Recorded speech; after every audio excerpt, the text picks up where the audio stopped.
Hey guys, Wild Willie here, and I want to go over a couple things. This weekend in Southern Ontario, it's going to be probably the coldest nights of the year, Friday and Saturday night. The weatherman's calling for around minus 30. I'm going to say, looking at all my weather instruments and the patterns and everything else, I'm going to say it's going to be closer to minus 40. So I figured, you know what, let's do an off-the-grid weekend. I usually do a full one once a year where we cut off the power, the gas, and the water coming to the house for a full 48 hours. And we get everything set up and go totally off the grid. Pretend it's an emergency situation, so everything from hygiene to bathing to cooking to heating to cooling, depending on what time of year it is, everything is done with what we have in the house and off the grid. But this weekend I'm going to do something a little bit different with it being so cold.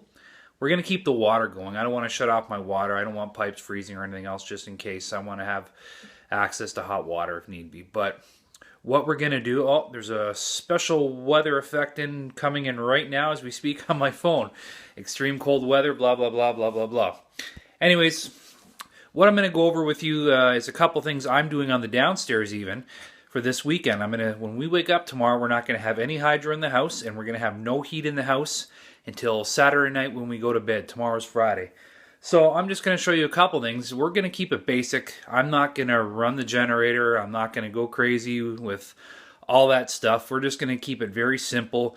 Candle power, maybe some oil lamps, and a little bit of solar lighting down here. The upstairs is all pretty much solar anyway, so I'm not worried about the lighting aspect up there. It's the main living space.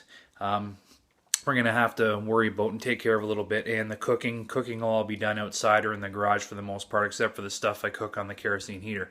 So let me go over and show you a couple things. Very basic, very simple. We're not going anything extreme here on what we're going to do this weekend to keep warm and to keep the place lit up.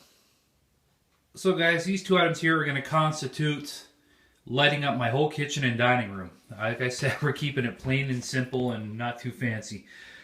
This here, you guys might have seen the video. It's an old Keraworld heater.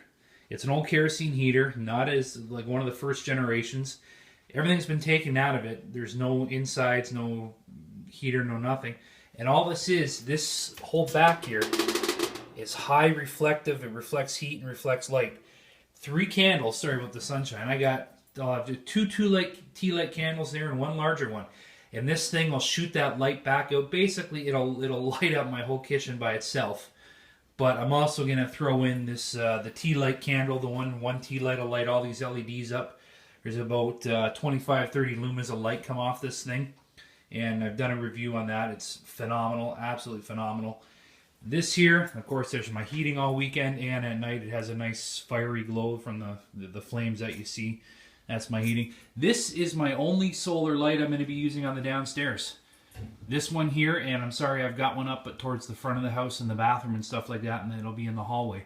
This here, these things are dynamite. You can get them anywhere. They're made for outside, for the shed or out in the backyard. They come with their own solar panels, 5-watt panels, whatever. These things are great. They charge about 7 hours, and they run about 6.5, 7 hours of light. I don't even know how many lumens. I'm going to say around the 500 mark. They're extremely bright, and this is going to constitute the most of the lighting for most of the time in my living room. We also run these, if it's going to be short term, I won't hook up the solar panels and stuff. These battery packs are phenomenal. You can charge these 45-watt panels, 40-watt panels, and they charge relatively quickly. I use these things short-term emergency, like if we know that there's a storm coming, we'll turn them on and set them up.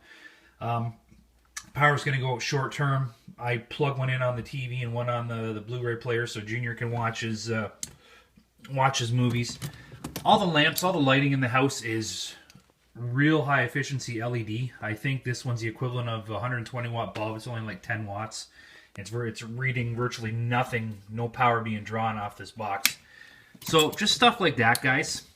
Very simple, very effective. So we're going to go almost 48 hours, so at least 30 hours having to cook. Probably we're just going to end up cooking on the kerosene heater, heating stuff up that way. I don't even think I'm going to bother pulling out any of the rocket stoves or any of that sort of thing. We're just going to basically keep it minimalized, light with candles, heat with kerosene, and we'll see how it goes for 30 hours. Remember, I'll keep you informed. Remember, I'm Wild Willie. It's not a question of the shit's going to hit the fan. It's a question of when. So I would always be prepared.